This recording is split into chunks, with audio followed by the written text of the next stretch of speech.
Assalamu alaikum кыргыз элим, сиздер менен Ачык Айкын каналы. Ар дайым жаңы жаңылыктарды угуу үчүн биздин каналыбызга катталып, коңгуроочону басып кетиңиздер.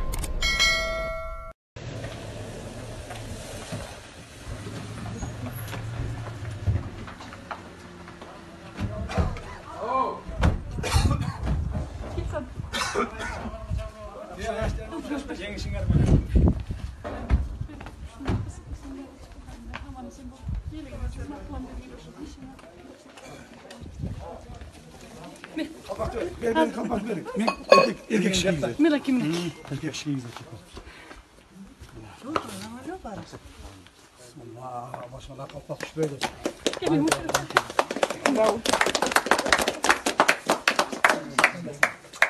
Şunu bizim şarkı gidelim buraya.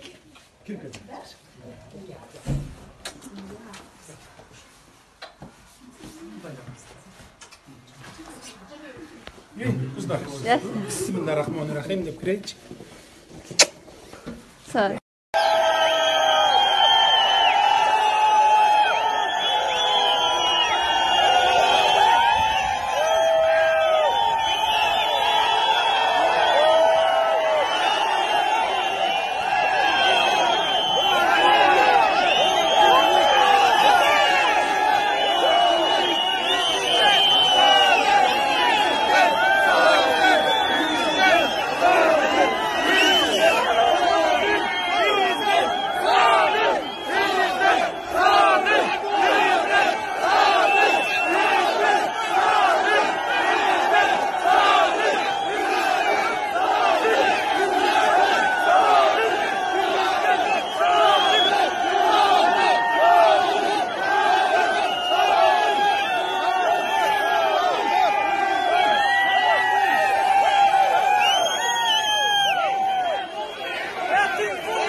Саламатсыздарбы, урматтуу достор.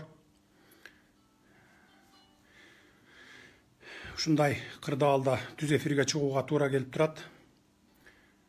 Азыр көрүүчүлөр көбөйсүн. Көбөйгөндөн кийин мен жалпы элге кайрылуу жасамакмын.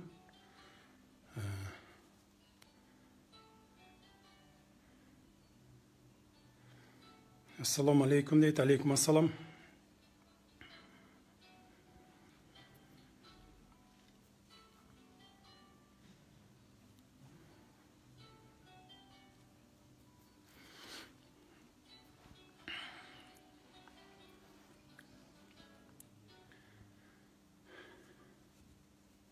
Ассаламу алейкум, урматтуу кыргызстандыктар, урматтуу мекендештер. Бардыгыңыздарга биринчиден сабырдуулукка тилеймин. Сабырдуулук болуңуздар, сабырдуу болуңуздар. Экинчиден, мына бүгүн кечетен бери ушундай акыбалда бийлик алмашып атат, тилекке каршы.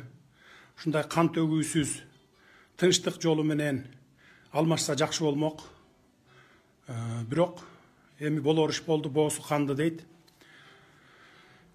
Мен сиздерге кайрылып аткандын себеби кыскача бир тарыхка токтоло кетейин. Анткени бул бүгүнкү күнү азыркы ушул убакта маанилүү. Мен саясатка 2005 жылы келдим. Мындан 15 жыл мурун жаңыдан саясатка келдим.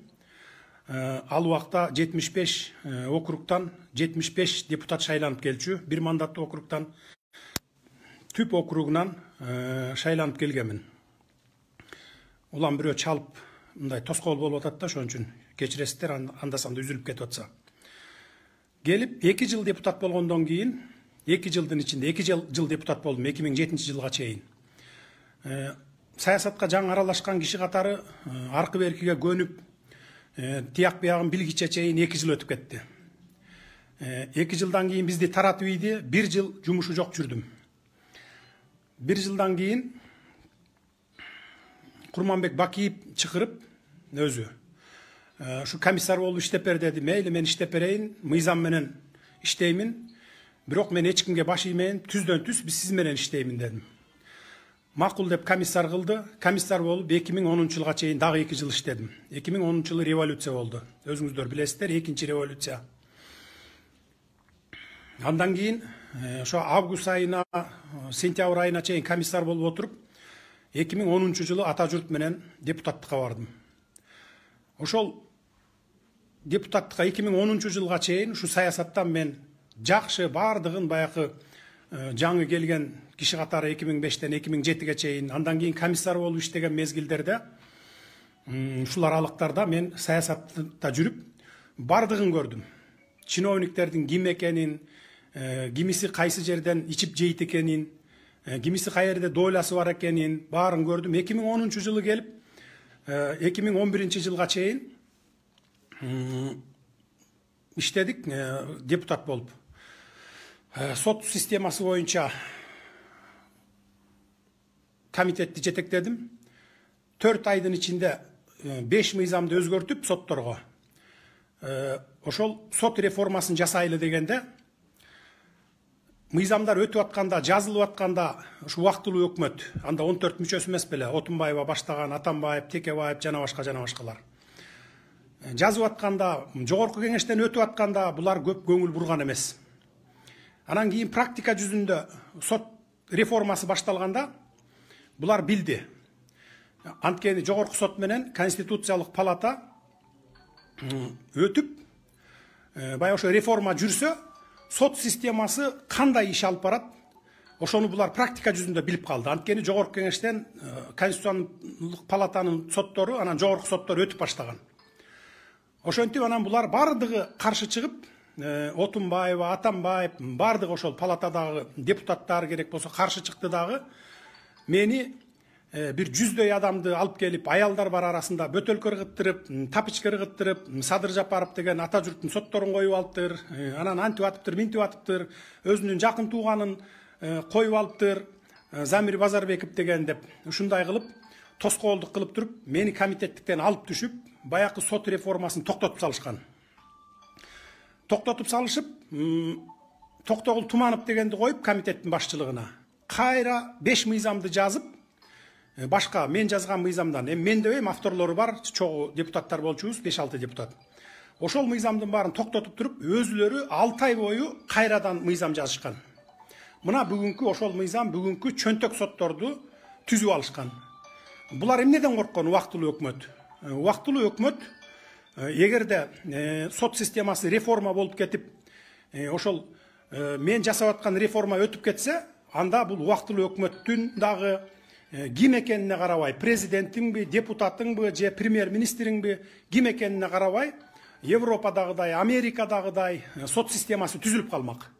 А булар болсо, баягы апрелдеки кан төгүлүү боюнча, андан кийинки түштүк окуясындагы баягы улуттар аралык кагылышуудагы ушундай акыбалга жооп берип калат экенбиз, бизди дагы жоопко тартат экен сот, бизге баш ийбей калат экен деген ушундай арам ой менен ошол реформаны токтотушкан. Токтотуп туруп, кайра бүгүнкү сот системасы бул Ак үйдүн парламентинде дагы десек болот чөнтөк соттору. Мыйзам ошондой жазылган. Анткени мыйзамды өзүлөрү ошондой жазган. Президент же болбосо депутат же болбосо ошо аппараттын бир руководитель аппаратты бияка эле коелу. Мынакей турмушта көрдүңүздөр, биздин эмеден тажрыйбадан өттү, мынакей ушу турмушта өттү. Бая Манас Арабаев деген, андан кийин Индира Жолдубаева деген, ушундай эле жөнөкөй эле бая начальник отделдер. жөнөкөй эле начальник отделдер чалса сотту, керек болсо сотторду атууга кетиресиң муну деп заказ берсе дагы бүгүнкү соттор ошону аткарат. Анткени мыйзам ошондой жазылып калган. Мына ошонун кесепетинен биз бүгүн ушундай акыбалга келдик. Бул биринчиси. Экинчиси, кумтөр боюнча. Мен маселени кумтөр боюнча көтөрдүм, аны баарыңыздар билесиздер. Бул кумтөр Кыргызстандын эле мафиясы эмес, бул дүйнөлүк мафия, дүйнө жүзү боюнча мафия.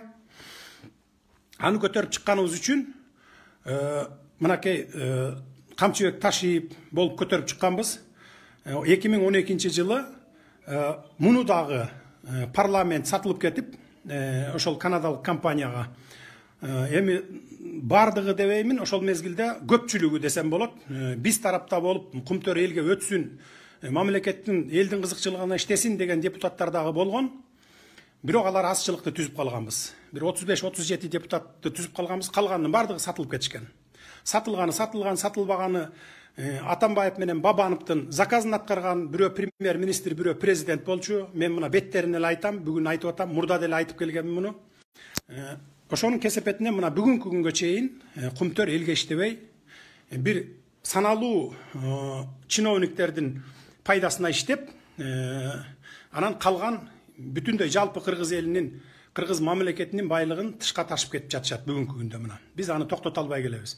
Мына ушуну менен 10 жылдан бери күрөшүп келатабыз. 2012 жылы биринчи жолу камалганбыз. Анда Камчыбек Ташиев баягы кашан аттап кетти деген шылтоо менен КТР, ЛТР, 5 канал, НТСтан бизди эл душманы катары көрсөтүп, мынакей Бакиевчилер болчу, Камчыбек Ташиев менен Садыр Жапаров Бакиевке реванш алыш үчүн келген, Бакиевден каржы алып атышат деген ушундай передачаларды кетирип, элдин бардыгынын тең жүзүн биз жакка тескери буруп, бизди эл душманы катары көргөзүп койгон. Биз ошол мезгилде мындай саналуу гана адамдар бизди түшүнүп, информацияны толук алып, маалыматты колдоп жүргөн болчу. Мына 2017 жылы келдим кайра, мен күрөштү токтоткон жокмун, мени камашты. Бүгүн Кудай жалгап 21 кылым, мына бүгүн сиздер менен түз эфирде эч кандай КТР да жок, ЛТР да жок эле элге маалыматты мына ушул кол телефон аркылуу жеткиргенге мүмкүнчүлүк пайда болду. Кудайдын ушунусуна тобо десем болот. Эми урматтуу эл журт, мурда элди күнөөлөгөнгө болбойт, анткени көп элге маалымат жеткен эмес. Жетсе дагы маалыматты тескери берип турган. Эл душманы катары көрсөтүп турган, ошон үчүн элдер көп колдобой аткансыңар. Эми мына Кудай жалгап элге түз эфирге чыгып, маалыматты бир заматтын ичинде бүтүндөй Кыргызстанга жеткире турган мүмкүнчүлүк ачылып отурат. Ушундан пайдаланып сиздерге кайрылып атамын. Эми кечеүнкү окуя боюнча мынчалык болбош керек эле, кан төгүүсүз бийликти алмаштырсак болмок. Бирок болор иш болду, боосу канды дейт эми. Эми мындан ары эмне кылышыбыз керек деген маселе турат. Эми мен жолдорун айтайын. Эмне кылыш керек экенибизди. Мен аянтка келдим, Ала Тоо аянтына, элдин алдына чыгып сүйлөдүм. Бирок микрофон жакшы эмес экен, жакшы угулбай койду. Бир саат туруп кеттик. Бишкектин ичин бир кыдырып чыктык. Акыбал өтө оор. Мекемени бар басып алуулар болуп атат. ГКМБны бирөө басып алды дейт, прокуратурага бирөөнү апарып коюп атат дейт, МВДга, министрликке. Мындай кылган урматтуу эл журт болбойт. Бул каракчылык жолу. Эми эгерде мага ишенсеңиздер, мен сиздерге элге жолун көрсөтүп берейин. Бүгүн мындай кылбастан ата мекениңсиңби, жото мекениңсиңби, чоң казатыңсыңбы же башкасыңбы, бардыгыңар элдерди тараткыла. Буну менен биз жакшылыкка барбайбыз бул жол менен. Басып алуу, каракчылык жолу менен барбайлы. Бир гана жолу бар. Мына 2010 жылы да так ушундай болуп, ар ким барып эле өзүнүн талпасы менен барып туруп эле басып алып, ошол жерде отуруп алып 6 ай иштегенсиңер убактылуу өкмөттөр. Анан 14 кишиде убактылуу өкмөт деп түзүп алгансыңар. Түзүп алып туруп, ар кайсы жака ушундай тартып атып, бая шука, лебедь, рак сыяктуу тартып атып, кийин ошо бүгүнкү күндө мына 10 жылдан бери талкалады, мамлекетти талкалады го. Ушундай бир системаны түзүп салгансыңар, баш мыйзамды. Бүгүн дагы ошол кайталанганы турат.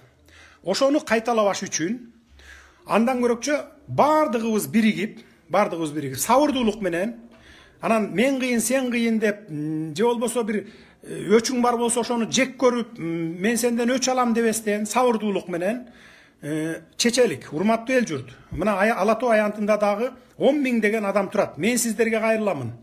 Азыр аякта туруштун, ак үйдө туруштун, же болбосо бир КТРди бар басып алыптыр деп атат Атамбаевдин кишилери деп антпеңиздер. Муну менен жол чечилбейт. Муну менен биз жакшылыкка барбайбыз. Жолу мына бүгүнкү парламентти, бүгүнкү действующий парламентти 61 депутатты чогултуп, бирөөнүн чекесине чертпей, эми болду, болор иш болду. Мындан эч ким утуп кетпейбиз. Бирөөнүн чекесине чертпей, 61 депутатты чогултуп, парламентке чогултуп, легитимдештиришибиз керек бийликти. Премьер-министр, ИО президент деп бир адамды коюш керек. Анан убактылуу өкмөт, анан элдик өкмөт деген ал болбогон окат. Азыр ким күчтүү болсо ошол өз жагына адыялды тартат дагы жакшылык алып келбейт. Бүгүнкү системаны кармап туруш керек. Макул, министр жаманбы, губернатор жаманбы, аким жаманбы, мисалы элге жакпайт, азыр шайлоодо ушундай эл жек көрүп калды, айыл өкмөт жаманбы. Мейли, алар өзлөрүнүн мындай кандай десем, ушу бир совеси болсо, арыз жазып өзлөрү кетсин, замдарына таштасын. Ушул система максимум 3 ай, болбосо 2 айга чейин иштеп туруш керек. ИО премьер-министр, то есть премьер-министр ИО президентага баш ийип иштеп туруш керек. Зам министрлер менен ошол иш алып барыш керек. Андан сырткары, мына азыр ушул элден турган ошол ИО президент ушул күчтөрдөн турган, азыркы күчтөрдөн турган конституциялык кеңешмени түзө коюш керек. Анан баякы конституциялык кеңешме дагы ар ким өз көмөчүнө гүл тартпастан бир мындай иши жок. Азыр бүгүнкү бийликте эмес. Анан эртең ошол конституция менен бийликке бара турган адам эмес. Ошондой адамдардан, калыс адамдардан, мына МПОшники кирсин, көз карандысыз эксперти кирсин, ушул юристтер кирсин, жана башка экономисттер бардык тармактардан болсун. 30 адам, 35 адам болуп, конституциянын ошону талкуулап, элге алып чыгып, эл менен кеңешип туруп, 2 айдын ичинде, эгерде талаш тартыштарды жарата турган болсо, анда 3 айга созулуп кетиши мүмкүн. 3 айдын ичинде биз жаңы системаны киргизишибиз керек. Референдум аркылуу киргизишибиз керек дагы. Президенттик шайлоону да экөөнү тең бир өткөрүп алышыбыз керек. Ошондо 3 айдан кийин, 3 айга чейин ушул система туруш керек. Эмне үчүн дегенде, азыр бизди кошуна өлкөлөр дагы тааныш керек. Легитимдүү президент, ИО президент болсо да легитимдүү президенти деп тааныш керек. Биз муну мыйзамдаштырып коюшубуз керек. Антпесек бул эл аралык коомчулукка дагы таасирин берет. Анан бул кыргыздар дагы биз өзүбүз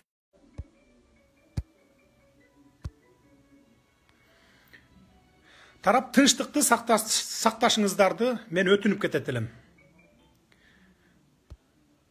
Азырынча ушул дагы түз эфирге чыккыча чейин саламатта болуңуздар.